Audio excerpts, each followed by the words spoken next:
Manoj home কিচেনলৈ সকলোকে স্বাগতম। আজি এটা আলুৰ একেবাৰে ইউনিক ৰেচিপি বনাবলৈ লৈছোঁ। মই আলুখিনি একেবাৰে বইল কৰি লৈছোঁ, লৈ পেলাই আৰু এইদৰে এটা কেক চেক কৰোঁ যে এইদৰে এটা দি পেলাই পূৰা ভালকৈ মই ফুটা কৰি লৈছোঁ। গোটেইখিনি ফুটা এইকাৰণে কৰি লৈছোঁ, তেতিয়া আলুৰ ভিতৰত মছলা নিমখ ভালকৈ সোমাব। এতিয়া কেৰাহীখন পাতি পেলাই অলপ মিঠাতেল দি লৈছোঁ, লৈ পেলাই আলুখিনি মই ভালকৈ ৰঙচুৱাকৈ ফ্ৰাই কৰি ল'ম গোটা গোটাকৈ।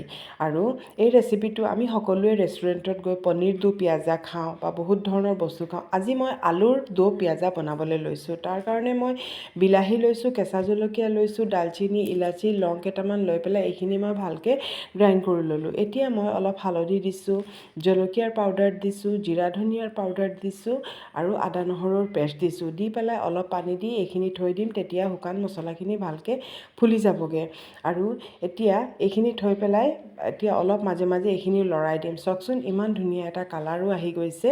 আৰু এই ধৰণে যিফালে কালাৰটো অহা নাই সেইফালে আপোনালোকে এই ধৰণে লুটিয়াই লুটিয়াই দিব, তেতিয়া কালাৰটো পূৰা আহি যাব। আৰু এই ধৰণে কালাৰটো অহাৰ পিছত যেতিয়া পূৰা ভালকৈ আহি যাব, তেতিয়া আমি নমাই ল'ম।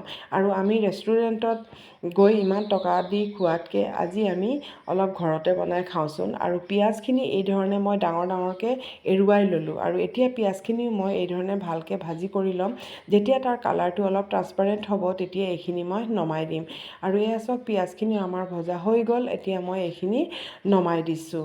এতিয়া মই কেৰাহীখনত আৰু অলপ মিঠাতেল দি লৈছোঁ, দি পেলাই ইয়াত অলপ মই হিং দিম। হিংটোৱে আমাৰ হজম শক্তি ভাল কৰে। আৰু ইয়াত মই গোটা জিৰা অলপ দিছোঁ আৰু অলপ পিঁয়াজ মই কাটি পেলাই সৰু সৰুকৈ কাটি পেলাই পিঁয়াজখিনি দি লৈছোঁ। এতিয়া ইয়াত মই অলপ নিমখ দি দিছোঁ, তেতিয়া ভালকৈ পিঁয়াজখিনি সিজি যাবগৈ।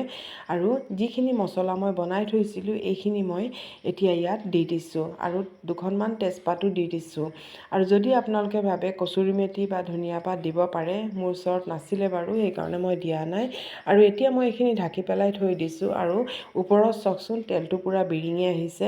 যেতিয়া ওপৰত তেল বিৰিঙি আহিব, তেতিয়া আমাৰ মছলাখিনি ভালকৈ ভজাও হৈ যাব আৰু গোন্ধও নাথাকিব। আৰু এতিয়া মই যিখিনি বইল কৰি থোৱা আলু আছিলে, সেই আলুখিনি মই ভাজি কৰি থোৱা যিখিনি আলু আছিলে, আলুখিনি মই ইয়াত অলপ মিলাই দিছোঁ। মিলাই পেলাই ভালকৈ অলপ লৰাই ল'ম। আৰু অলপ পানী দিছোঁ, কাৰণ যিহেতু অলপ উতলাব লাগিব, তেতিয়া ভিতৰত নিমখ মছলা গোটেইখিনি ভালকৈ সোমাব। এতিয়া মই 5-10 মিনিটলৈকে উতলাই ল'লোঁ। আৰু এটা বিলাহী ইয়াত দি লৈছোঁ। আৰু যিখিনি পিঁয়াজ মই ফ্ৰাই কৰি থৈছিলোঁ, সেইখিনি পিঁয়াজো মই দি লৈছোঁ। দি পেলাই আৰু 3-4 মিনিটমান মই উতলাম, কাৰণ বিলাহীখিনি অলপ সিজিব লাগিব। আৰু উতলাই তাৰপিছত মই নমাই দিম। কেনেকুৱা পাইছে ৰেচিপিটো এবাৰ কমেণ্ট কৰি জনাব। আৰু যদি আপোনালোকে বনোৱা নাই, এবাৰ বনাই চাব। মই ইয়াৰ নাম দিছোঁ আলু দো পিয়াজা। আপোনালোকে কি নাম দিয়ে বাৰু? আৰু এবাৰ বনাই চাব, নাম দি কোনো হেৰি নাই, টেষ্টটো দি কথা। টেষ্টটো ভাল আহিলে ভাল। এয়া আমাৰ ৰেডি হৈ গ'ল। এতিয়া গেছটো বন্ধ কৰি দিলোঁ।